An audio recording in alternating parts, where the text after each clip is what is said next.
اعوذ باللہ من الشیطان الرجیم بسم اللہ الرحمن الرحیم رب اشرح لی صدری ویسر لی امری واحلل عقدۃ من لسانی یفقہوا قولی رب یسر ولا تعسر وتمم بالخیر اللہم فقہنا فی الدین رب زدنی علما۔ انشاءاللہ آج ہم کریں گے سورہ بقرہ کی آیات نمبر 17 سے لے کر 19 تک۔ تو اس کے ٹرانسلیشن پہلے کرتے ہیں۔ بسم اللہ الرحمن الرحیم۔ آیا نمبر 17۔ مثلہم، مثل جیسے مثال ہوتی ہے اردو میں، وہی چیز ہے بالکل مثال، ہم ان کی، کمثلی، کا ہے شروع میں تو معنی جیسے یا مانند، مثلی مثال، الذی اس شخص کی، استوقد جلائی یا روشن کی اس نے، نارن آگ، فلما پس جب، اضاءت روشن ہوا، ما جو، حولہ ارد گرد کا ماحول، ذہبا لے گیا۔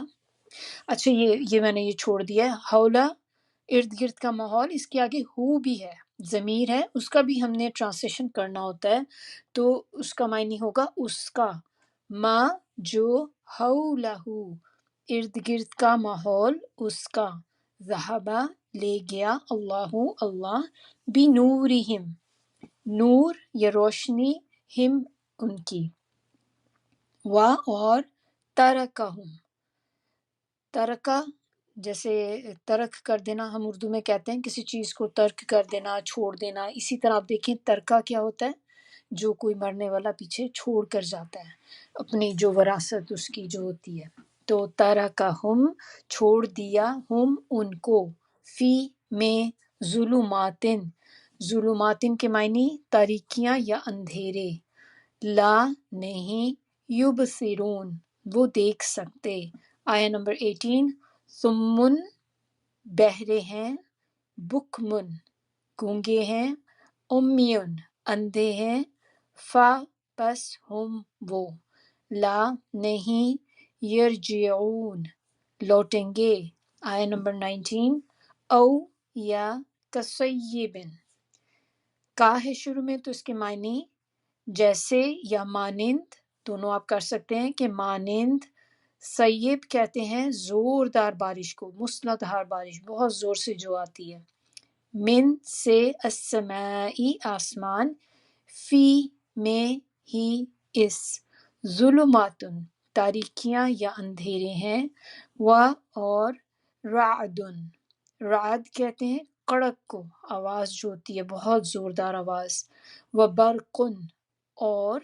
چمک، برقی توانائی کہتے تھے نا، برقی روشنی، برقی توانائی، چمک جو ہوتی ہے، تو یہ اسی سے ہی ہے، چمکدار چیز۔ یجعلون دے دیتے ہیں یا ڈال لیتے ہیں، اصابعہم اصابع کہتے ہیں انگلیوں کو، ہم اپنی، فی میں، آذانہم کانوں میں اپنے، من سے، الصواعق صواعق جو ہوتا ہے یہ کہتے ہیں بجلی کی جو تھنڈر ہوتا ہے نا، جب تو بجلی کی آپ نے دیکھا ہے تھنڈر کی جو آواز ہوتی ہے بہت زور سے جو آتی ہے، وہ ہے بجلی کے کڑکنے کی آواز۔ حذرا حذرا کہتے ہیں ڈر، ڈر سے، الموتی موت کے، واللہ اور اللہ، محیط محیطن کا مطلب گھیرنے والا، احاطہ کیے ہوئے، کسی چیز کا احاطہ کر دینا، باؤنڈری بنا لینا کسی چیز کو، آپ جیسے ہوتا ہے ایک گھیر لینا۔ بالکافرین بال تو با شروع میں ہے تو اس کا معنی ساتھ، کافرین کافروں کو یا انکار کرنے والوں کو، تو اللہ احاطہ کیے ہوئے ہے، گھیرے ہوئے ہے کافروں کو۔ یہاں تک ہماری جو ہے وہ ٹرانسلیشن ہوتی ہے۔ اب انشاءاللہ تفسیر کی طرف آتے ہیں۔ اعوذ باللہ من الشیطان الرجیم، بسم اللہ الرحمن الرحیم۔ اب اس لیسن میں اللہ تعالیٰ ہمیں ان آیات میں دو طرح کی مثالیں بیان کی جا رہی ہیں منافقین کی۔ تو جو منافقین کی حالت ہے اللہ تعالیٰ نے ان کو دو مثالوں کے ذریعے ہمیں یہاں پر اب بتا رہے ہیں۔ تو یہاں پر جو آیت کا ہم دیکھتے ہیں، آیت کے ساتھ ہی پھر لے کے چلتے ہیں، مثلہم کمثل الذی استوقد نارا، مثال ان کی جیسے مثال اس شخص کی جس نے جلائی آگ، پھر جب آگ نے اس کے ماحول کو روشن کر دیا تو اللہ تعالیٰ ان کا نور لے گیا اور اندھیروں میں چھوڑ دیا انہیں، وہ اب دیکھ نہیں سکتے۔ تو یہ ہے یہ آیت۔ تو اس میں سب سے پہلے ہم دیکھتے ہیں کہ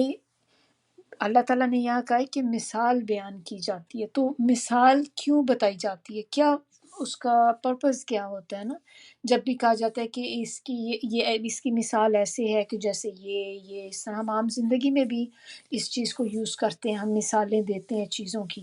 کیوں دیتے ہیں ہم لوگ، اس کا کیا مقصد ہوتا ہے؟ تو مثال اس لیے دی جاتی ہے تاکہ بات اچھی طرح سمجھ آ جائے۔ جب کوئی بہت امپورٹنٹ چیز ہوتی ہے، آپ دوسرے کو سمجھانا چاہ رہے ہوتے ہیں اور آپ کو تھوڑا سا یہ بھی ڈر ہوتا ہے کہ چیز تھوڑی سی کمپلیکیٹڈ ہے، ہو سکتا ہے اتنی طرح اچھی طرح سمجھ نہ آئے، تو آپ کو ہوتا ہے کہ نہیں، ان کو میں اگر مثال کے ساتھ ذریعے بات بتاؤں گی تو یہ بات ان کو بہت اچھے طریقے سے سمجھ میں آ جائے گی۔ تو ایسی سچویشن میں انسان جو ہوتا ہے وہ پھر مثال دیتا ہے۔ جیسے آپ دیکھیں کہ جیسے کیا ہوتا ہے ہماری زندگی میں، کتنی چیزیں ہیں جو ہم مثال کے طور پہ یوز کرتے ہیں۔ جیسے کسی کی خوبصورتی کو کہنا ہو تو کہتے ہیں اتنی خوبصورت، وہ چاند کے جیسی، ہمیں تو چاند کے جیسی بہو چاہیے، اتنی خوبصورت چاہیے۔ تو چاند کی کیا، چاند کی جیسی شکل تو نہیں ہوگی نا، ظاہر سی بات ہے۔ تو وہ ایک مثال ہوتی ہے کہ خوبصورت ہو، جیسے چاند بہت خوبصورت لگتا ہے اس طرح ہو۔ اب رنگ بھی ہوتا ہے، جیسے کسی کا رنگ بہت فیئر ہوتا ہے تو بتانے کے لیے ہم کیا کہتے ہیں کہ اس کا رنگ اتنا سفید ہے کہ جس سے دودھ ہوتا ہے، دودھ کی طرح سفید رنگ ہے۔ اس کی سکن اتنی سافٹ ہے کہ جیسے ملائی کی طرح یا مکھن کی طرح۔ اس طرح سے مثالیں، ڈفرینٹ مثالیں جو ہم یوز کرتے ہیں کہ اس سے آپ کو ایک ذہن میں بات آ جاتی ہے کہ او اچھا یہ اتنا ہے، اچھا یہ ایسا ہے، ایسا کلر ہے، اچھا وہ اتنی خوبصورت ہے۔ تو یہ بات آپ کو جو اس بات کو سمجھنے میں آسانی پیدا کر دیتی ہے۔ تو اس طرح جب ہم مثال کے ذریعے بات بتاتے ہیں تو اس سے بات جلدی سمجھ میں آ جاتی ہے اور پھر وہ بات آپ کے دل پہ اثر بھی کر جاتی ہے۔ اس سے اور کیا بات ہوتی ہے کہ غور و فکر بھی پیدا ہوتا ہے اس کے اندر۔ پھر مثال بولنے کی وجہ سے جب آپ مثال بولتے ہیں تو وہ چیز زیادہ واضح ہو جاتی ہے، سننے میں اچھی بھی لگتی ہے۔ جب آپ مثال دیتے ہیں سننے میں بھی اچھی لگتی ہے یہ چیز۔ اللہ تعالیٰ فرماتے ہیں قرآن میں ایک جگہ پر، وہ کہتے ہیں کہ یہ مثالیں ہیں جنہیں ہم لوگوں کے لیے بیان کرتے ہیں تاکہ وہ غور و فکر کریں۔ ایک اور جگہ پہ اللہ تعالیٰ کہتے ہیں اور اللہ لوگوں کے لیے مثالیں بیان کرتا ہے تاکہ وہ نصیحت حاصل کریں۔ اور ایک اور جگہ پہ ہے اور یقیناً اس قرآن میں ہم نے لوگوں کے لیے ہر طرح کی مثال پھیر پھیر کر بیان کی ہیں اور انسان جھگڑا کرنے میں ہر چیز سے بڑھ کر ہے۔ تو ایک بات اور بھی اب یہاں پہ ہمیں پتہ چلتی ہے کہ مثال جب بیان کرتے ہیں تو اس کے دو فائدے بتائے جا رہے ہیں۔ دو فائدے ہوتے ہیں مثال بیان کرنے کے۔ ایک تو غور و فکر، کہ جب آپ مثال کے ذریعے بات آپ کے آتی ہے تو آپ غور و فکر بھی کرتے ہیں، اس چیز کے بارے میں سوچتے ہیں۔ دوسری چیز نصیحت، کہ آپ کو نصیحت ملتی ہے اس چیز سے۔ اسی طرح آپ دیکھیں جیسے ہمیں پتہ ہے کہ قرآن جو ہے، قرآن کے اندر بہت سارے علوم ہیں۔ قرآن خود اٹسیلف ایک علم ہے، لیکن اس کے اندر اور آپ کہہ لیں کہ فردر برانچز ہیں قرآن کی، تو اس کے اندر جو اور بہت سارے علوم ہیں جو برانچز کی طرح ہیں، تو انہی میں آپ دیکھیں جیسے ہم پڑھتے ہیں قرآن کا ایک تفسیر کا علم ہے، ایک تجوید کا علم ہے کہ قرآن کو صحیح طریقے سے کیسے پڑھنا ہے۔ اسی طرح آپ دیکھیں ایک وراثت کا علم ہے۔ پھر اور قرآن کے اندر کتنی چیزیں اسی میں لکھ ہے جو کہتے ہیں امثال القرآن، ایک علم یہ بھی ہے جس میں انسان صرف قرآن کے اندر جو اللہ تعالیٰ نے مثالیں بیان کی ہیں نا، آپ اس کو اسٹڈی کرتے ہیں، اس کے بارے میں جاننے کی کوشش کرتے ہیں کہ اللہ تعالیٰ نے کتنی مثالیں قرآن میں دی ہیں اور وہ کیوں دیں، کن کن سچویشن پہ دیں، کس وجہ سے دیں، ان کو ہی خالی اسٹڈی کر رہے ہوتے ہیں۔ تو یہ ایک صرف آپ دیکھیں ایک علم ہے۔ اب ہم نے چونکہ قرآن ابھی سٹارٹ کیا ہے تو قرآن میں سب سے پہلی مثال جو آئی ہے وہ یہ والی آیت ہے، سب سے پہلی مثال اللہ تعالیٰ نے جو بیان کی وہ یہ ہے جو آیت ہم کر رہے ہیں۔ یہاں پر منافقین کی دو قسمیں بیان کی گئی۔ ایک تو منافق وہ ہوتے ہیں جو خالص منافق ہوتے ہیں، پیور کہہ لیں آپ کہ وہ پکے منافق ہوتے ہیں۔ یہ وہ لوگ ہوتے ہیں جو دل سے اسلام کے دشمن ہوتے ہیں، اندر سے سخت بے حد دشمنی ہے ان کے دل میں، کینہ ہے، بغض ہے، نفرت ہے بہت زیادہ، دل میں بہت بڑے دشمن ہیں، لیکن باہر سے اپنے آپ کو پریٹینڈ کرتے ہیں کہ ہم آپ کے دوست ہیں، ہم آپ کی خیر خواہ ہیں، ہم بھی آپ ہی کے جیسے ہیں۔ ان کو یہ شو کرتے ہیں کہ ہم ایمان لے کر آئے، ہم بھی مسلمان ہیں، جبکہ اندر دل میں وہ مسلمانوں سے نفرت کرتے ہیں۔ ایک تو یہ ہو گئے۔ دوسرے منافق وہ ہوتے ہیں کہ جو دل میں نہ تو نفرت کرتے ہیں نہ محبت کرتے ہیں، وہ ایز سچ کوئی بہت اسٹرانگ فیلنگز نہیں ہیں ان کے دل میں، لیکن اور کیا ہوتا ہے کہ وہ اسلام کے نہ تو پکے حامی ہوتے ہیں نہ ہی مخالفت کرتے ہیں، وہ کسی چیز میں بھی نہیں، نہ اگینسٹ ہیں نہ فیور میں ہیں، انہیں بس اپنے حال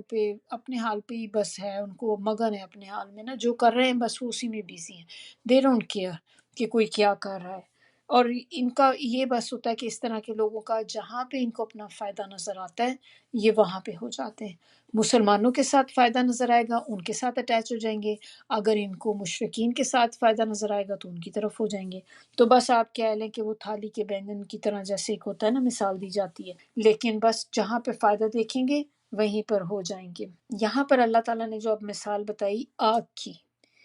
کہ اس شخص کی طرح ہے مثال جس نے آگ جلائی،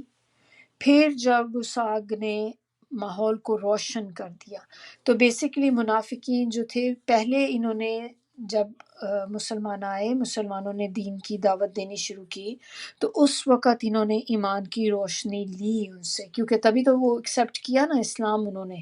کہ ہم بھی مسلمان ہو جاتے ہیں، تو انہوں نے اس کو ایکسیپٹ کیا، یعنی کہ وہ روشنی لی یا آگ جلائی، وقتی طور پہ فائدہ اٹھایا اس کا، کیونکہ وہ آئے ہی اسی مقصد سے تھے، ان کا دل سے بالکل بھی ایسی کوئی انٹینشن نہیں تھی کہ ہم نے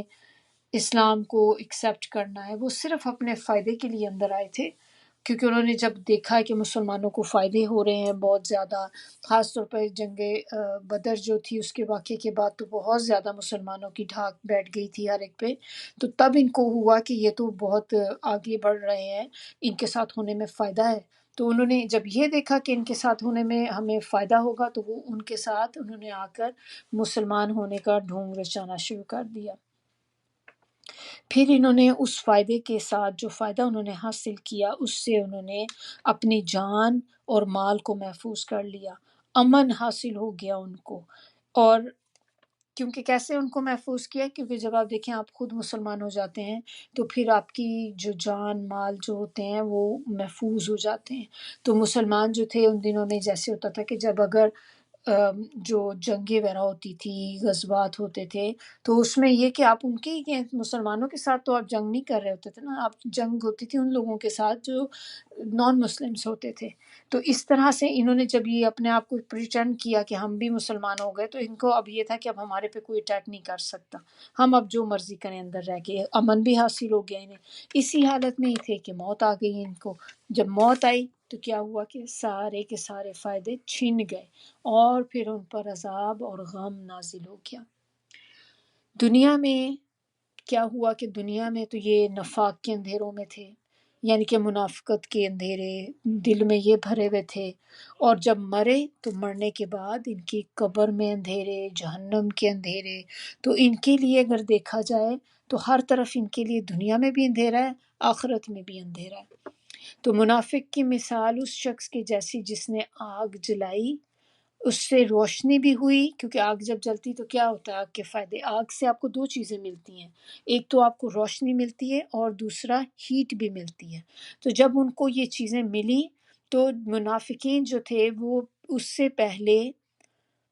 آگ جلانے سے پہلے منافقین جو تھے وہ شرک اور کفر کے اندھیروں میں تھے، یعنی کہ جب تک ان کے پاس اسلام کا نور نہیں آیا تھا اس وقت تک وہ اندھیروں میں تھے، جاہلیت میں تھے، ان کو کچھ نہیں پتا تھا۔ لیکن جب نبی صلی اللہ علیہ وسلم مدینہ ہجرت کر کے گئے تو آپ صلی اللہ علیہ وسلم نے اسلام کا نور پھیلانا شروع کیا۔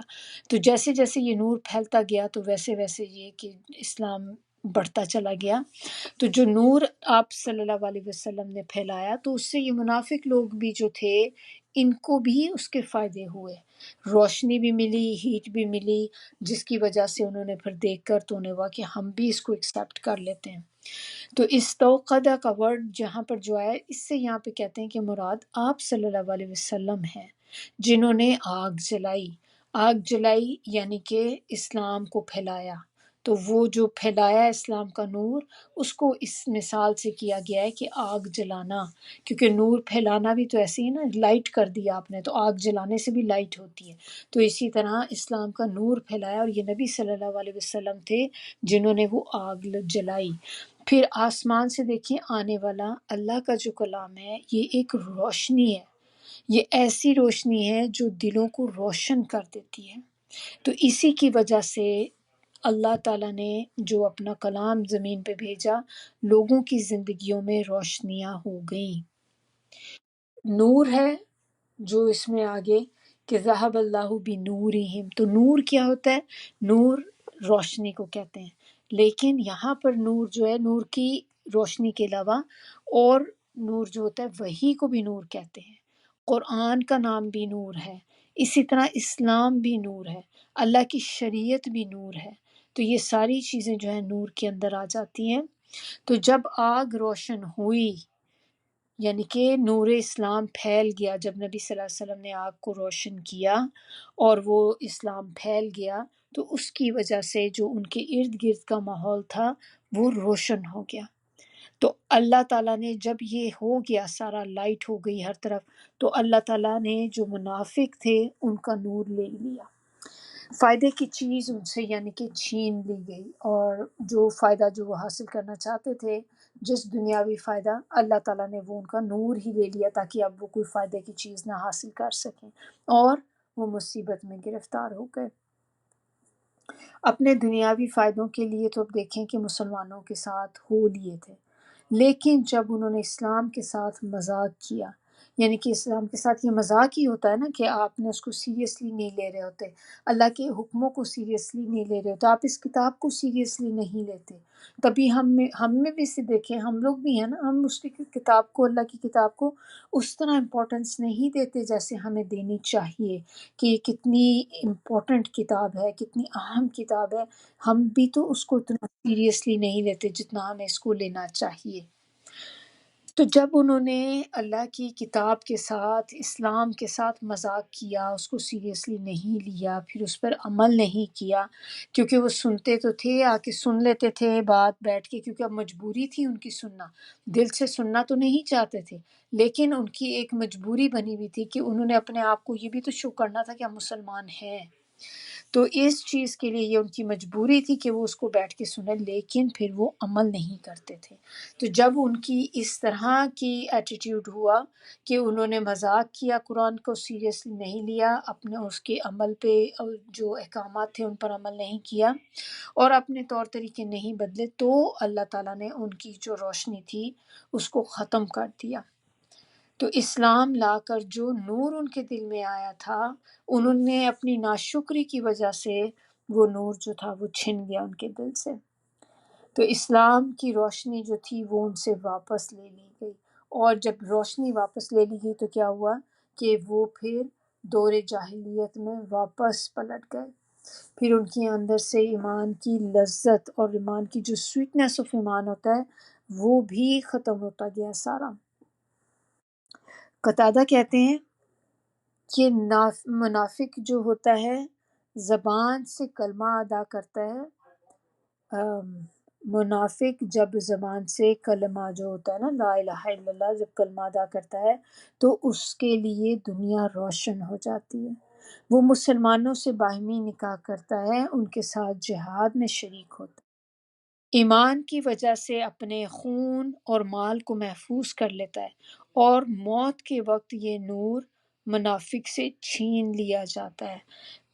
اب آپ کو سب کو پتا ہوگا کہ جب کوئی بھی بندہ مرتا ہے، قبر میں جاتا ہے، تو قبر میں جانے کے بعد ہی فوراً اس سے 3 سوال پوچھے جاتے ہیں۔ جو تو بندہ دنیا میں اللہ کی کتاب کو سنتا تھا، اس پر عمل کرتا تھا، اللہ پر یقین رکھتا تھا، آخرت پہ یقین رکھتا تھا، نبی صلی اللہ علیہ وسلم پہ یقین رکھتا تھا، جو تو یہ کرتا ہے وہ قبر کے جو سوالات ہیں ان کا بآسانی جواب دے سکتا ہے۔ اسی طرح منافق جو ہیں، یہ لوگ جب قبر میں سوال پوچھے جائیں گے یہ جواب نہیں دے پائیں گے، کیونکہ اس میں کیا ہوتا ہے کہ تمہارا رب کون ہے؟ اب ان کا رب تو اللہ تھا ہی نہیں، یہ تو مانتے ہی نہیں تھے بالکل بھی، تو وہ جواب دے نہیں پائیں گے۔ اسی طرح جب نبی صلی اللہ علیہ وسلم کے بارے میں پوچھا جائے گا، دین کے بارے میں پوچھا جائے گا، تو یہ ان کے جواب بالکل بھی نہیں قبر میں دے سکیں گے، اور وہ چھوڑ دیتے ہیں اندھیروں میں۔ جب ان کی روشنی چھن جاتی ہے تو روشنی چھننے سے کیا ہوتا ہے کہ وہ اندھیرے ہو جاتے ہیں، وہ جہاں سے سٹارٹ لیا تھا وہیں پہ واپس پہنچ جاتے ہیں، پھر سے انہی یہ گپ اندھیروں کے اندر وہ چلے جاتے ہیں، اور اب اتنا گپ اندھیرا ہوتا ہے یہ کہ پھر ان کو کوئی نظر نہیں آتی چیز، اس میں کچھ اب وہ دیکھ بھی نہیں پاتے۔ تو یہ جو ہوتے ہیں منافق لوگ دنیا میں بھی اندھیروں میں ہوں گے اور قیامت کے دن بھی اندھیروں میں ہوں گے۔ ظلماتن جو ورڈ یہاں پر آیا ہے، ظلماتن کہتے ہیں اندھیرے کو، اور یہ اندھیرے جو ہیں یہ خالی ایک اندھیرا نہیں ہے جو رات کی ڈارکنیس ہوتی ہے، بلکہ یہ شرک کے، کفر کے، نفاق کے، ظلم کے، لا علمی کے اندھیرے، یہ ساری چیزوں کے اندھیروں کو یہاں پہ ظلمات کہا گیا ہے۔ منافق کے لیے دنیا میں بھی اور آخرت میں بھی اندھیرے ہیں، اور قبر میں بھی اندھیرے ہیں۔ دنیا میں ان کے اندھیرے کیا ہوں گے؟ جیسے کفر ہے، جہالت ہے، گناہوں کا اندھیرا ہے، یہ ساری چیزیں جو ہیں یہ دنیا میں ان کے لیے اندھیرا ہے۔ اب ظلمات کا اپوزٹ کیا ہوتا ہے؟ ظلمات ہم نے دیکھ لیا اندھیروں کو کہتے ہیں، تو اس کا اپوزٹ ہے نور۔ نور کس کو کہتے ہیں؟ نور کیا چیز ہوتی ہے؟ ہم نے ابھی دیکھا تھا کہ نور وحی، قرآن، اسلام، شریعت، یہ ساری جو ہیں نور کے اندر آ جاتی، لیکن ان کے علاوہ علم حاصل کرنا بھی، ایمان جو ہمارے دلوں میں ہوتا ہے یہ بھی، اور ہدایت، یہ سب چیزیں جب انسان کو ہوتی ہیں تو وہ بندہ نور پر ہوتا ہے جن کے پاس یہ ساری چیزیں ہوں، یعنی کہ قرآن پہ بھی یقین رکھتا ہو، اسلام کو مانتا ہو، شریعت پر عمل کرتا ہو، علم حاصل کرتا ہو، اس کے دل میں ایمان ہو، اور ہدایت بھی نور ہے، تو جس کو اللہ تعالیٰ گائیڈ کر دیں تو سمجھے سب سے بڑی ہدایت اس کو مل گئی، تو پھر وہ لوگ جو ہیں وہ نور پر ہیں جو یہ کام پورے کرتے ہیں۔ نور جو ہوتا ہے، یہ دیکھیں نور کیا کرتا ہے، نور سے امن ملتا ہے، خوشی ملتی ہے، پھر انسان کے اندر جو بے چینی، بے قراری ہوتی ہے یہ چلی جاتی ہے۔ نور سے انسان اپنی اصلاح کرتا ہے۔ آخرت میں منافق کا نور جو ہے بجھا دیا جائے گا۔ آپ صلی اللہ علیہ وسلم نے فرمایا، ایک حدیث ہے کہ قیامت کے دن ہر آدمی کو، چاہے وہ مسلمان ہو، چاہے کوئی کافر ہو، مشرک ہو، کوئی بھی ہو، ہر آدمی کو ایک نور ملے گا۔ لوگ اس نور کے ساتھ چلیں گے، جبکہ پل صراط پر آنکڑے اور کانٹے ہوں گے جو ان کو پکڑ لیں گی۔ پھر منافقوں کا نور بجھ جائے گا اور مومن نجات پا جائیں گے، یعنی کہ نجات کیسے پا جائیں گے؟ وہ پل کو کراس کر جائیں گے۔ اب اتنا اندھیرا ہوگا اس جگہ پر جہاں پر یہ پل ہے، اتنا اندھیرا ہے کہ انسان کو اپنا ہاتھ تک دکھائی نہیں دے گا، اتنا گپ اندھیرا ہے۔ نیچے اس کے جہنم کی آگ ہے، اور اس کے سامنے جو ہے وہ جنت ہے، اور اس کے اوپر سے ہر شخص کو گزر کر جانا ہے۔ اور کیسے گزریں گے جب اندھیرا ہی اتنا زیادہ ہے؟ تو پھر ہر بندے کو اللہ تعالیٰ نے جو اس کا نور دیا ہے وہ اس کے اعمالوں کے برابر ہوگا۔ کسی کا نور اتنا زیادہ ہوگا جو یہاں سے لے کر آپ کہہ لیں مدینہ سٹی تک ہوگا، اتنا نور اس ہوگا، اور اس سے کتنی ہر طرف روشنی ہو جائے گی۔ کچھ کا نور جو ہے وہ بس اتنا ہی ہوگا یہاں سے لے کے دوسرے شہر تک، کچھ کا نور جو ہے وہ بس اتنا ایک کمرے جتنا ہوگا، کچھ کا نور جو ہے وہ بس اتنا ہی جو ان کے ایک آپ کہہ لیں ایسے ہوگا کہ جیسے آپ کے ٹو کے اوپر کوئی چھوٹا سا بلب جل رہا ہے، جل بج کر رہا ہے، کسی کا نور اتنا کم بھی ہوگا۔ اور اس نور کی روشنی میں انسان چلے گا، پل صراط کو پاس کرے گا، تو جس کی نور ہی نہیں ہوگا، روشنی ہی نہیں ہوگی، تو اس کو تو ظاہر نظر ہی کچھ نہیں آئے گا، اس کے لیے پل کو کراس کرنا بہت مشکل ہو جائے گا۔ تو صرف مومن کہتے ہیں کہ مومن ہی ہوں گے صرف جو نجات پائیں گے، اور یعنی کہ پل کراس کر کے آگے چلے جائیں گے۔ اب عمل کی بات اس آیت سے ہمیں کیا پتہ چلتی ہے کہ منافقت سے ہم نے بچنا ہے، کوشش کرنی ہے کہ ہمارے اندر نہ ایسی کوئی چیز آئے، شکوک و شبہات سے بچنا ہے۔ یہ نور حاصل کرنے کے لیے علم حاصل کرنا چاہیے، اللہ کی کتاب کا علم جتنا زیادہ ہم حاصل کریں گے اتنا ہی آپ دیکھیں انسان کو جو ہے اس کو نور آئے گا، اس کے پاس جتنا وہ علم حاصل کرے گا اتنی سمجھ آئے گی۔ اور علم کون سا ہے؟ دنیا کا بھی، لیکن خاص طور پہ جب بات کی جاتی ہے علم کی تو وہ قرآن کا علم ہے، اللہ کے دین کا علم ہے، اللہ کے بارے میں جاننے کا علم ہے۔ پھر اس کے علاوہ ہم کیا کر سکتے ہیں، اور ایسے کام کر سکتے ہیں جس سے انسان کو نور ملے، اور ہم کیا کر سکتے ہیں، ایمان کو مضبوط کرنا ہے، اپنے تقوی بڑھانا ہے، اللہ سے ڈر پیدا کرنا ہے اپنے دل میں۔ کون سے ایسے کام ہیں کہ جن کو ہم کریں تو ہمیں نور ملے، کیونکہ ایسے کو کام بھی ہوں گے ظاہر ہے جن کو ہم کریں تو ہمیں نور جو ہے ہمارا بڑھ جائے، نور زیادہ ہو جائے یا نور مل جائے۔ تو اس طرح کے کام میں ایک تو آپ دیکھیں کہ جب ہم وضو کرتے ہیں تو وضو کا پانی کہتے ہیں جہاں جہاں پہ آپ کا جاتا ہے وہ باڈی پارٹس آپ کے جو ہیں قیامت کے دن چمکیں گے، نور ہوگا، روشنی ہوگی، یہ چیزیں چمکیں گی اس دن۔ اسی طرح 5 نمازیں جو ہم 5 نمازیں پڑھتے ہیں ان کی پابندی کرنا، پابندی کرنے سے کیا مطلب ہے کہ آپ نے اس کو صحیح طریقے سے اس کے جو اس میں سنت چیزیں ہیں، اس میں فرض چیزیں ہیں، ان کو پورا کرنا۔ تو اس کو آپ نے ایک طریقے سے آپ نے نمازیں پابندی سے آپ پڑھیں گے تو یہ بھی چیز جو ہے انسان کے لیے نور کا باعث بنتی ہے۔ پھر نماز کو پوری شرائط کے ساتھ ادا کرنا، اچھے طریقے سے ادا کرنا، پھر نماز کے لیے آپ نے انتظار میں رہنا، یہ چیزیں نور کو بڑھانے کا سبب بنتی ہیں۔ پھر اس میں اگلی چیز کیا ہے کہ قرآن کا پڑھنا، یہ بھی نور دیتا ہے انسان کو۔ علم حاصل کرنا، علم حاصل کرنے سے نور آتا ہے ہماری زندگیوں میں۔ پھر ہر جمعے کو سورہ کہف پڑھنا، یہ بھی ہم نے دیکھی تھی، سورہ کہف جب آپ پڑھتے ہیں تو کیا ہوتا ہے کہ نور ملتا ہے اللہ تعالیٰ کا۔ اسی طرح انصاف کرنے سے، اگر آپ انصاف کرنے والے ہیں تو یہ بھی انسان کو نور دیتی ہے چیز۔ پھر اس میں اور کیا آ جاتی ہے، جیسے آپ قرآن پڑھ رہے ہیں، علم حاصل کر رہے ہیں، سورہ کہف ہے، انصاف کرنا، صبر کرنا، صبر کرنے سے بھی انسان میں بہت نور آتا ہے۔ صدقہ کرنے والے، جو صدقہ کرنے والے ہیں وہ بھی، ان کو بھی اللہ تعالیٰ نور عطا کرتے ہیں۔ اور جو شخص اللہ کی راستے میں بوڑھا ہو جائے اس کو بھی اللہ تعالیٰ اپنا نور عطا کرتے ہیں۔ اس کے علاوہ کچھ دعائیں بھی ہیں جو ہم کر سکتے ہیں نور کو بڑھانے کے لیے۔ آپ دعا جو ہے وہ مانگ سکتے ہیں، جیسے کہ دعا، ایک تو دعائے نور ہے، آپ لوگوں کو شاید پتہ ہی ہوگا دعائے نور کا امپورٹنٹ دعا ہے۔ نبی صلی اللہ علیہ وسلم اس دعا کو فجر کی نماز کے بعد بھی پڑھتے تھے، فجر کی جب سنہ پڑھتے تھے تو سنہ کے بعد یہ دعائے نور پڑھتے تھے۔ اور دوسری دعا ہوگی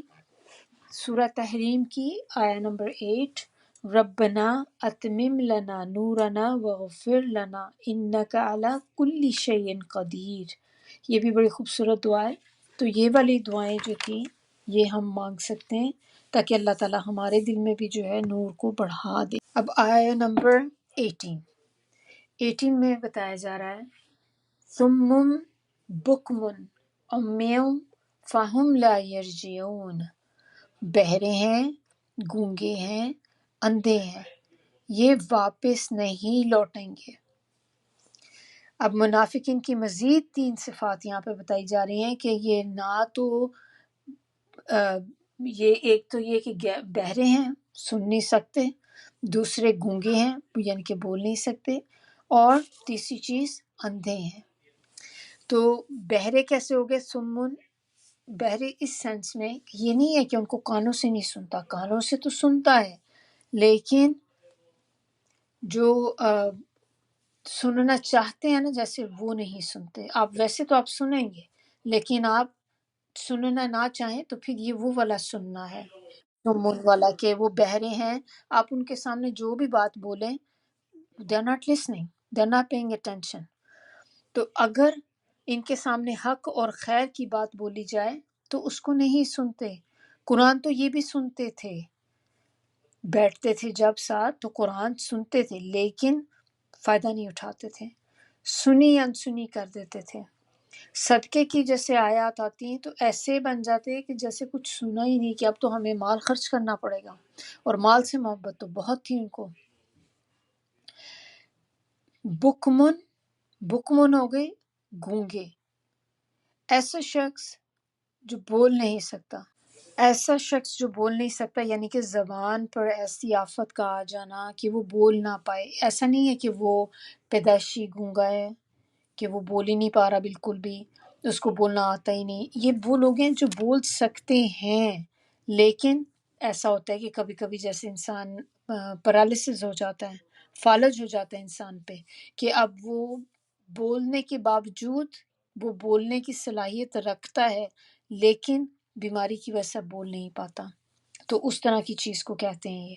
یعنی کہ حق بات جب ان کے سامنے کی جاتی ہے تو حق بات کی تائید نہیں کرتے، حق بات منہ سے نہیں نکالتے۔ پھر آتا ہے نیکسٹ ورڈ جو ہے امیون۔ امیون جو ہوتی ہے یہ وہ ہوتا ہے، اندھے کو کہتے ہیں بیسیکلی، لیکن یہ وہ اندھا جو دل کا اندھا ہوتا ہے۔ جیسے حق بات دیکھتے بھی ہیں لیکن اس کے باوجود ایسے ہی ہوتے ہیں کہ جیسے دیکھ کر بھی اندھے ہی ہیں، یعنی کہ دیکھی نہ دیکھی ایک ہی برابر ہے۔ ہم تو چیز دیکھتے ہیں تو پھر ہمیں غور و فکر بھی کرتے ہیں، سوچتے ہیں اس کے بارے میں۔ یہ لوگ کیا کرتے ہیں؟ حق کو دیکھتے ہیں، قرآن میں کائنات میں اللہ کی نشانیاں دیکھتے ہیں ہر طرف بکھری ہوئی، مگر ان سے کوئی لیسن نہیں لیتے، ان پہ غور و فکر نہیں کرتے۔ اسی لیے یہ اندھے ہیں، کیونکہ یہ اللہ تعالیٰ کی نشانیاں نظر ہی نہیں آتی۔ کیسے ممکن ہے کہ اگر آپ کو اللہ کی نشانیاں ساری نظر آنی شروع ہو جائیں، اپنے باڈی میں اللہ تعالیٰ کے جو احسانات ہیں، اللہ نے جو ہمیں چیزیں دی ہیں وہ ہمیں نظر آنی شروع ہو جائیں، تو پھر وہ کس طرح سے انسان منافقت کر سکتا ہے؟ تو یہ لوگ جو تھے دیکھنے کے باوجود بھی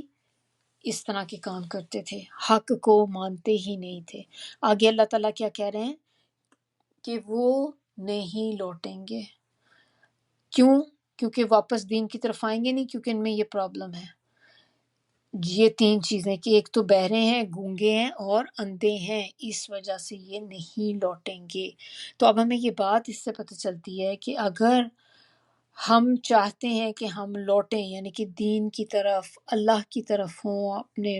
اگر ہم ابھی تک تھوڑا سا ادھر ادھر سیریسلی نہیں لے رہے تھے تو ہم نے بھی تو پلٹنا ہی ہوگا نا۔ پھر جب اللہ کی طرف ہم ہوں گے تو کیا ہوگا؟ پلٹیں گے ہی نا۔ تو اسی طرح آپ دیکھیں کہ اگر ہم نے پلٹنا ہے تو ہمیں بھی اپنے کانوں کو،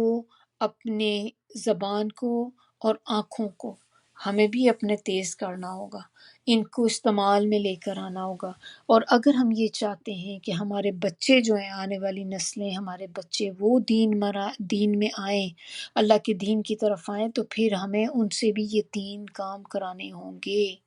یہ 3 کام کون سے ہیں؟ یہ جو ہوتی ہے نا سمن بکمن امیون، یعنی کہ ان کو سنوانا بھی ہوگا، ان کو دکھانا بھی ہوگا، اور ان کو ایک کہلوانا بھی ہوگا۔ پہلے حق بات کو سنوانا، یعنی کہ آپ ان کو پہلے بتائیں تو صحیح بات کیا ہے۔ اب بچوں کو بھی ہم ٹریننگ کریں تو آپ ان کو بتاتے رہیں، چاہے بچے آپ کے سن رہے ہیں یا نہیں سن رہے، اور آپ کو لگتا ہے کہ یہ تو ہر دفعہ سناتی ہوں ایسے ہی ہے، ایک طرف سے لگتا ہے جا رہی ہے، دوسری طرف سے نکل رہی ہے۔ اس چیز کو چھوڑ دیں، ہمارا کام ہے ان کو سنانا، بس سناتے رہیں ایز بینگ پیرنٹ، بتاتے رہیں یہ چیزیں جن کے اوپر اللہ تعالیٰ نے ایک طرح سے کہہ لیں کہ جن کو ہدایت دینی ہے، تو کوئی پتہ نہیں ہوتا کہ کون سا ایک وقت کا اپنے ایک سینٹینس ہی ایسا بولا ہوتا ہے جس کی وجہ سے لوگ گائیڈڈ ہو جاتے ہیں۔ تو سب سے پہلے تو ہم نے کوئی ایسا انتظام کرنا ہے کہ اپنے بچوں کے سنوانے کا ہم ارینجمنٹ کریں کہ جہاں سے ہمارے بچے بھی حق بات سیکھیں، علم سیکھیں اس کے بارے میں۔ اور گونگا کیا ہے کہ کہلوانا، اب آپ بچوں کو جب آپ نے اپنے لانا ہے دین کی طرف لانا چاہتے ہیں تو پھر آپ نے ان کو بولنے کا بھی کرنا ہے، یہ نہیں کہ خالی وہ ایز اے لسنر موڈ پہ ہی بیٹھے رہیں ہمیشہ ہی، کیونکہ لسنر تو کبھی بھی نہیں انڈرسٹینڈ کرتے، وہ ہمیشہ لسنر ہی ہوتے ہیں۔ تو ان کو اس طرح سے نہیں کہ آپ اسی بس سننے کی حد تک ہی رکھیں، بلکہ انٹریکٹیو چیزیں ہونی چاہیے کلاس کے ساتھ، بچوں کے ساتھ، تاکہ بچے بھی ایکسپریس کر سکیں اپنا آپ۔ پھر جو آگے والا ہے امیون، امیون کا مطلب کہ یعنی کہ ان کو دیکھتے نہیں اللہ کی نشانیاں، اور اللہ کی نشانیاں جو پوری کائنات میں پھیلی ہوئی ہیں، اللہ کی نشانیاں جو ہمیں اپنے جسم کی صورت میں نظر آتی ہیں، قرآن مجید کی مثال ہے کہ کتنی بڑی اللہ تعالیٰ کی یہ بھی ایک نشانی ہے کہ یہ چیزیں جو ہیں یہ ہم نے اپنے بچوں کو دکھانی ہیں۔ آپ نے ان کو تینوں کام کرانے ہیں، سنوانا بھی ہے اور ان کو انوالو بھی کرنا ہے اور ان کو دکھانا بھی ہے چیزیں۔ پھر جا کے لوٹیں گے، کس کی طرف لوٹیں گے؟ دین کی طرف، دین اسلام کی طرف لوٹیں گے۔ آیا نمبر 19، اس میں اب بتایا جا رہا ہے کہ یہ دوسری اب مثال آ گئی منافقین کی، کہ یا آسمان سے برسنے والی زوردار بارش جس میں اندھیرے، کڑک اور چمک ہے، وہ دے لیتے ہیں اپنے کانوں میں انگلیاں کڑک کی آواز اور موت کے ڈر کی وجہ سے، اور اللہ ان کو گھیرے ہوئے ہے۔ یہاں پر منافقین کی ایک اور قسم بیان کی جا رہی ہے۔ پہلی مثال جو تھی وہ آگ کی تھی، جو ہم نے ابھی پڑھی ہے نمبر 17، اس میں آگ کے ساتھ مثال دی گئی تھی، جبکہ یہاں پر بارش کے ساتھ مثال دی جا رہی ہے۔ اور یہ وہ لوگوں کی بات ہو رہی ہے کہ جو بظاہر تو ایمان لے کر آتے ہیں، لیکن ایمان کی کمزوری کی وجہ سے ہمیشہ شکوک و شبہات میں پڑے رہتے ہیں، ہمیشہ کسی نہ کسی ڈاؤٹس میں ہوئیں گے، کیونکہ وہ جتنی آگے کی کلاسوں میں بڑھتے جاتے ہیں اتنی ہی آپ دیکھیں کہ ڈاؤٹ آنے شروع ہو جاتے ہیں ان کے۔ جیسے دنیاوی علم ہوتا ہے یا یہ کلاسز ہوتی ہیں نا، جس طرح کی فلاسفی ٹائپ کلاسیں جیسے ہوتی ہیں، اس میں بھی یہی ہوتا ہے کہ آپ کو دنیا کی باہر کی چیزوں میں اتنا انوالو کر دیا جاتا ہے کہ آپ کا اللہ کی طرف سے دھیان اٹھنا شروع ہو جاتا ہے۔ تو بظاہر کیا ہوتا ہے کہ پانی سے جو مثال دی گئی کہ بظاہر ایمان لے آئے، مگر ایمان کی کمزوری کی وجہ سے شکوک و شبہات میں پڑے رہتے تھے۔ پھر جب راحت، اطمینان اور سکون کے حالات ہوتے تو اس وقت مطمئن ہو جاتے، اور جب دین کے راستے میں کوئی تکلیف آتی تو شک میں پڑ جاتے۔ بس یہی اسی طرح کا ہی چلنا ہوتا تھا، کبھی چل پڑتے تھے، کبھی رک بیٹھتے تھے، کبھی یہ کبھی وہ۔ جب حالات صحیح ہیں پھر تو بڑے بھاگ دوڑ کے کر رہے ہیں ہر چیز، بڑے مطمئن خوش ہیں، ہاں ہم نے بہت اچھا فیصلہ کیا۔ جیسے ہی کوئی تکلیف آتی ہے دین کے راستے میں تو پھر اس وقت ان کو شکوک و شبہات دل میں آنے شروع ہو جاتے ہیں، مختلف طرح کے شک آنے پڑ جاتے ہیں، ان کے دل میں شک آ جاتا ہے۔ قرآن میں اللہ تعالیٰ فرماتے ہیں ایک جگہ پر کہ لوگوں میں سے کچھ ایسے ہیں جو اللہ کی عبادت کنارے پہ رہ کر کرتے ہیں، پورے دین میں نہیں آتے، پھر جب ان پر پہنچتی ہے کوئی خیر یا بھلائی تو مطمئن ہو جاتے ہیں، اور جب کوئی مصیبت یا کوئی تکلیف پہنچتی ہے تو اپنے ہی چہرے پر واپس پلٹ جاتے ہیں۔ اس نے دنیا اور آخرت کا نقصان کیا اور یہی بہت بڑا نقصان ہے۔ اب ہم نے دیکھا تھا شروع میں اس سورہ کے کہ جو متقین لوگ تھے ان کا انجام کیا تھا، ان کے بارے میں کہا گیا کہ مفلحون تھے، فلاح پانے والے لوگ تھے۔ اسی طرح ہم نے کفار کا انجام بھی دیکھا، اللہ تعالیٰ نے بتایا کہ کفار کا انجام کیا تھا، عذاب عظیم۔ پھر منافقین، اب منافقین کا انجام کیا ہے کہ ان کے بارے میں کہا گیا کہ یہ خسارے والے لوگ ہیں۔ تو منافق کی مثال آسمان سے نازل ہونے والی بارش کی طرح سے ہے۔ اس بارش میں کچھ اندھیرے بھی ہیں، چمک، بجلی، کڑک، یہ سب کچھ ہے۔ رات کا اندھیرا، بادلوں کا اندھیرا، بارش کا اندھیرا، دیکھیں کتنی طرح کے اندھیرے ہیں جو اس میں آ جاتے ہیں بارش کے ساتھ۔ تو اللہ کے حکم نازل ہوتے تھے تو بجائے ان پہ عمل کرنے کے یہ لوگ ان سے ڈر جاتے تھے، اور خوف سے کانوں میں انگلیاں دے دیتے تھے کہ تاکہ ہمیں سننا ہی نہ پڑے۔ یعنی کہ جب کوئی نیا حکم آیا اللہ کا تو یہ اس وقت ایسا ہی ایٹیٹیوڈ ہوتا تھا، لو ایک اور آ گیا کام، ایک اور مصیبت پڑ گئی اب ہمیں۔ اور اس وقت ان کے یہ تھا کہ کانوں میں انگلیاں دے دیتے تھے کہ جب ہمیں سننا ہی نہ پڑے، نہ سنیں گے تو نہ اس پر عمل کریں گے۔ قرآن کی تعلیمات سے منہ پھیر لیتے تھے اس طرح کے لوگ۔ کسیب ہوتا ہے بارش، مسلسل بارش کو کہتے ہیں، بہت تیز بارش جو ہوتی ہے وہ بارش کا، اور اترنا بھی معنی ہے اس میں، تو بارش کا اترنا، تو بارش جو ہے وہ بھی اترتی ہے نا آسمان سے۔ پھر نیکسٹ ہے رعد۔ رعد کا جو ورڈ ہے یہ ہوتا ہے شدید آواز،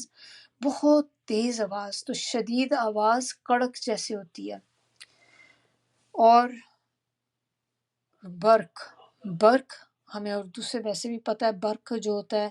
چمکدار چیز کو کہتے ہیں کہ چمک۔ تو بارش ایسے ہے جیسے آسمان سے قرآن نازل ہو رہا ہے، اس میں فائدے بھی ہیں اندھیرے بھی ہیں۔ ابن قیم کہتے ہیں کہ پس وہ وحی جو اللہ دلوں میں اتارتا ہے، اللہ تعالیٰ نے اس وحی کو اس پانی کے ساتھ تشبیہ دی جو آسمان سے زمین پر اترتا ہے اور اس سے زمین کو زندگی ملتی ہے۔ تو اسی طرح قرآن جو ہے دلوں کو زندہ کر دیتا ہے۔ بارش کے اندھیرے، یہاں پر ہم نے اندھیروں کی بات دیکھی ہے، جو کہا ہے نا ظلماتن والی جو بات ہے کہ ظلماتن اندھیرے ہیں، تو یہ کس چیز کے اندھیرے ہیں؟ بارش میں بھی اب پہلے سب سے پہلے اگر مثال کے حساب سے ہم دیکھیں تو آپ دیکھیں کہ بارش کے اندر بھی اندھیرا ہوتا ہے نا، جب کلاؤڈز آتے ہیں، گرے کلر کے کلاؤڈ ہوتے ہیں، تو اس سے پہلے جب آسمان بالکل اسکائی کلیئر ہوتا ہے تو کتنا برائٹ ڈے ہوتا ہے، لیکن جیسے ہی ایک دم سے کالے بادل آتے ہیں تو آپ دیکھیں آپ کو دن میں بھی رات کی طرح ہی لگنے لگ جاتا ہے۔ تو بارش کے اپنے بھی اندھیرے ہوتے ہیں، لیکن ہم نے چونکہ یہاں پہ دیکھا تھا کہ اللہ تعالیٰ نے اس کی سٹارٹ میں ہی ہمیں بتایا کہ یہاں پہ بیان کر رہے ہیں، مثالیں اللہ تعالیٰ نے بیان کی جا رہی ہیں، تو پھر مثال چونکہ دی گئی تو پھر اس کے اندر جو ایسی آیات آ جاتی ہیں بارش کے اندھیرے، یعنی کہ آپ کہہ لیں کہ یہ وحی میں جو یا قرآن میں جو اندھیرے ہیں، اب قرآن کے اندر تو اندھیرے نہیں ہوتے، لیکن تشبیہ ایک طرح سے جیسے دی گئی ہے ان اندھیروں سے، تو یہ ان چیزوں کو ریفر کر رہی ہیں کہ جیسے قرآن کے اندر کچھ چیزیں جو ہوتی ہیں متشابہات میں سے ہوتی ہیں۔ اسی طرح کچھ آیات ایسی ہیں جو پوری طور پہ ہمیں کلیئر نہیں ہوتی، تو وہ پھر ہمیں اسی طرح ہوتا ہے تھوڑی ڈارک ڈارک لگتی ہیں کہ آپ کو کھل کے سمجھ نہیں آ رہی اس آیت کا معنی کیا ہے۔ جیسے آپ دیکھیں ابھی ہم نے دیکھا سورہ شروع ہی کی تھی تو کیا ہم نے پڑھا تھا؟ الف لام میم، یہ کیا ہے؟ حروف مقطعات۔ اب حروف مقطعات بھی جو ہیں یہ آپ کو پوری طرح تو کلیئر نہیں ہوتے نا، اب ہمیں تو معنی ہی نہیں پتہ تو ہمیں کیا پتہ ہم کیا پڑھ رہے ہیں، تو یہ اس طرح کی چیزیں جو ہے یہ پھر ان اندھیروں کے اندر آ جاتی ہیں۔ رعد جو ہے ہم نے دیکھا تھا کہ کڑک کو کہتے ہیں، بجلی جب چمکتی ہے، تھنڈر آتا ہے تو کتنی کڑک آواز اس میں ہوتی، تو اس سے مراد وہ تکلیفیں ہیں جو اسلام کے راستے میں پیش آتی ہیں کسی بھی بندے کو، اور اس کے علاوہ تکلیفوں کے علاوہ وہ بھی ہو سکتی ہیں وعیدیں، جو وعید ہوتی جیسے جس سے انسان کو ڈرایا جاتا ہے، تو یہ چیزیں جو ہیں یہ رات کے اندر آ جاتی ہیں۔ پھر اس کے میں اگلا ہے برق والا ورڈ، یعنی کہ چمک۔ تو چمک والی وہ آیات ہیں جن سے انسان کا دل خوش ہو جائے، یعنی کہ گلیڈ ٹائڈنگز ہوتی ہیں نا، جس میں ہم دیکھتے ہیں کہ بہت اچھا ہمیں اللہ تعالیٰ انجام بتاتے ہیں کہ کوئی یہ کام آپ کریں گے تو یہ آپ کا انجام ہوگا، یہ کریں گے تو ایسے ہوگا، اور یا پھر نیک اعمال کرنے والے لوگوں کے لیے اللہ تعالیٰ نے جنت میں کیا کچھ رکھا ہے، کیا چیزیں جو ان کو ملیں گی، تو یہ ساری چیزیں جو ہیں یہ چمک کے اندر آ جاتی، چمک میں یعنی کہ روشنی میں، کہ یہ چیزیں جو ہوتی ہیں آپ کے دل میں بھی روشنی کر دیتی ہیں، گلیڈ ٹائڈنگ آپ کو دیتی ہیں، خوشخبریاں دیتی ہیں آپ کو، جس کی وجہ سے انسان خوش ہو جاتا ہے۔ تو قرآن کی بہت سی آیات دیکھیں جب انسان پڑھتا ہے کیسے اس کا ایمان تازہ ہو جاتا ہے اور اس کے دل میں ایک خوشی سی آ جاتی ہے۔ سوائق، سوائق ایسی چیز، ایسی بجلی کو کہتے ہیں، بجلی ہے بیسیکلی، کہ جو جب گرے تو جس پہ پڑھے اس کو ہلاک کر دے، جس چیز پہ بھی پڑے گی نا اس کو بھسم کر دے گی، جلا کے رکھ دے گی اس چیز کو۔ اب وہ لوگ کانوں میں انگلیاں ڈال لیتے تھے جب ان کے اوپر اس طرح سے حالات آتے تھے، تو وہ اپنے یعنی کہ اندھیرے آتے، روشنی آتی، کڑک آواز آتی، تو ایک دم سے موت کے خوف سے کانوں میں انگلیاں دے دیتے۔ اب اس میں کانوں میں انگلیاں دینے سے مطلب کیا ہے کہ ایک تو یہ کہ جو قرآن کے احکامات جب آتے تھے تو وہ ان کے لیے بہت بھاری ہوتے تھے، کیونکہ وہ دل سے تو مسلمان تھے ہی نہیں، تو وہ جب ان کے لیے ایسا کوئی حکم آتا تھا تو ان کو مصیبت پڑ جاتی تھی، ان کا دل نہیں کرتا تھا کرنے کو۔ مسلمان کے آپ دیکھیں جو ایکچول مسلم ہوتا ہے، جس کے دل میں ایمان ہوتا ہے، وہ اپنا مال، اپنی جان، ہر چیز اللہ کے راستے میں لگا دیتا ہے۔ لیکن جو منافق ہوتے ہیں یہ لوگ اس کے بالکل اپوزٹ ہوتے ہیں، جب تک تو کوئی حکم ایسے تکلیف دہ نہیں آتے، کوئی مشکل حکم نہیں آتے قرآن میں، تو تب تک تو یہ بڑے آرام سے چل رہے ہوتے ہیں، لیکن جیسے ہی کوئی ایسے حکم آ جاتے جس میں اب جہاد کا حکم دیا، یا اس میں ایسا انہوں نے ہوتی ہے نا کوئی بھی چیزیں کہ جہاد ہو گیا اور مشکل احکامات اللہ تعالیٰ کے جو آ گئے، جیسے پردے کی آیات ہیں، پھر اللہ کی راہ میں خرچنا، بہت زیادہ خرچنا، اب اس طرح کی چیزیں جب آ جاتی ہیں اس پہ پھر یہ کیا ہوتا تھا، وہ ان کے لیے اتنی مشکل ہو جاتی تھی کہ یہ پھر اس پر عمل نہیں کرتے تھے۔ تو وہی ہو جائے کہ آپ نے اپنے کانوں میں انگلیاں دے دی کہ مجھے آواز اب سنے بھی نہ، کہ میں جو مجھے کیا بات بتائی جا رہی ہے وہ میں سن لوں گی، اگر ایک دفعہ یہ حکم سن لیا تو پھر مجھے عمل بھی کرنا پڑ جائے گا، تو اس سے بہتر ہے کہ اس کو سنے ہی نہ سرے سے۔ تو یہ اپنی طرف سے جو وہ تھی کیا کرتے تھے کہ اپنے جو کانوں کو ہی بند کر لیتے تھے تاکہ ہمیں یہ چیز نہ سنے۔ اور دوسرا ان کو کیا ایک ڈر بھی یہ بھی ہوتا تھا کہ کہیں ایسا نہ ہو کہ ہمارے بارے میں اللہ تعالیٰ کوئی بات ظاہر کر دیں، کیونکہ ان کو تو پتہ تھا کہ ہم اندر سے کیسے ہیں، ہم منافق ہیں، ہم اندر سے مسلمانوں کے ساتھ نہیں ہیں، باہر سے ہیں، لیکن مسلمانوں کو تو نہیں پتہ تھی یہ چیز، تو پھر ان کو یہ بھی ڈر لگتا تھا کہ کہیں ایسا نہ ہو کہ اللہ تعالیٰ کہیں وحی وغیرہ کر کے قرآن کے ذریعے یا وحی کے ذریعے اللہ تعالیٰ کہیں بتا نہ دیں ہم لوگوں کے بارے میں، تو اور نہ ایسا نہ ہو، اور دوسری چیز کیا ہے کہ کہیں ایسا نہ ہو کہ ہماری انہی چیزوں کی وجہ سے ہمیں قتل کرنے کا فیصلہ کر دیا جائے۔ تو موت کے ڈر کی وجہ سے، موت کی وجہ سے وہ ڈرتے تھے کہ ایسا نہ ہو کہ ہمیں یہ چیزیں جو ہیں کرنی پڑ جائیں، تو وہ موت کی ہی برابر تھی ان کے لیے چیزوں پر عمل کرنا، اللہ کے احکامات پر عمل کرنا ایسے ہی تھا کہ جیسے موت ہی پڑ گئی ہے ان کو نا، اتنی مصیبت میں پڑ جاتی تھی ان کی جان، پھر وہ ادھر ادھر منہ چھپاتے پھرتے تھے۔ تو اس وقت پھر ایٹیٹیوڈ ان کا ہوتا تھا سمن بکمن امیون، ایسے بالکل جیسے ڈمیز بیٹھے ہوئے ہوتے ہیں نا، کوئی اپنی ول نہیں، چپ کر کے نہ سن رہے ہیں نہ دیکھ رہے ہیں، پریٹینڈ کر رہے ہیں کہ نہ ہمیں کچھ سن رہے ہیں نہ ہم کچھ دیکھ رہے ہیں۔ تو جب یہ ایٹیٹیوڈ آپ کا ہوگا تو پھر تو کوئی چیز دل پر اثر کرے گی ہی نہیں کبھی بھی۔ تو یہاں تک ہمارا جو تھا آج کا لیسن تھا۔ اچھا ایک اور میں چھوڑا سا بھول گئی اس میں، اس آیت کا جو اگلا پارٹ تھا وہ یہ بھی تھا کہ اللہ تعالیٰ کافروں کو گھیرنے والا ہے، وہ جتنا مرضی اپنے آپ کو سوچیں ہم تو آزاد خیال ہیں، لیکن اللہ تعالیٰ نے ہر چیز کو اپنے انڈر کنٹرول رکھا ہوا ہے، اور اللہ تعالیٰ ہی ہے انسان کو گھیر گھیر کے لے کے آنے والا۔ جو بھی یہ منافق کی طرح کے، یہ مشرکین کے جس طرح کام کرتے ہیں، تو اللہ تعالیٰ ان کو بھی، ویسے تو اللہ تعالیٰ نے ہر ایک کو گھیر کے رکھا ہوا ہے، اللہ کی جو اللہ تعالیٰ نے اپنی جو گھیرا ہے ہر ایک کے گرد ہے، ہر ایک کے اوپر ہے، جس کے اللہ تعالیٰ نے ہر ایک پہ نظر بھی رکھی ہوئی ہے، ہر ایک کو اللہ تعالیٰ دیکھ رہے ہیں، ہر ایک کو سنتے بھی ہیں اللہ تعالیٰ۔ تو اسی سے آپ دیکھ لیں کہ جب کوئی بندہ آپ کی کوئی باتیں سنتا بھی ہو، دیکھ بھی رہا ہو، تو آپ ایسے ہی اپنے آپ کو محسوس نہیں کریں گے کہ جیسے آپ ٹریپڈ ہیں کسی جگہ پہ، کہ آپ کی تو کوئی اپنی پرسنل ول ہے ہی نہیں، جہاں پہ بھی آپ ہیں آپ کو ہر طرف سے سرویلنس کیمراز جیسے ہوتے ہیں، آپ کو کیسی ایک دم فیلنگ آتی ہے، جہاں آپ جائیں آپ کے چاروں طرف اوپر سر پہ کیمرے لگے ہوئے ہیں، تو ڈر جاتا ہے بندہ۔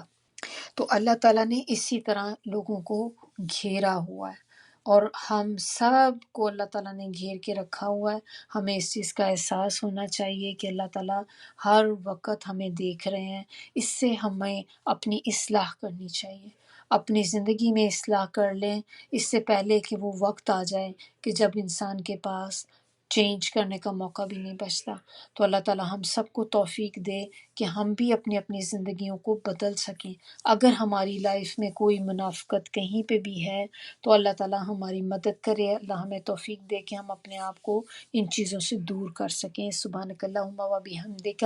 نشہد ان لا الہ الا انت، نستغفرک و نتوب الیک۔ سبحان ربک رب العزت عما یصفون وسلام علی المرسلین والحمد للہ رب العالمین۔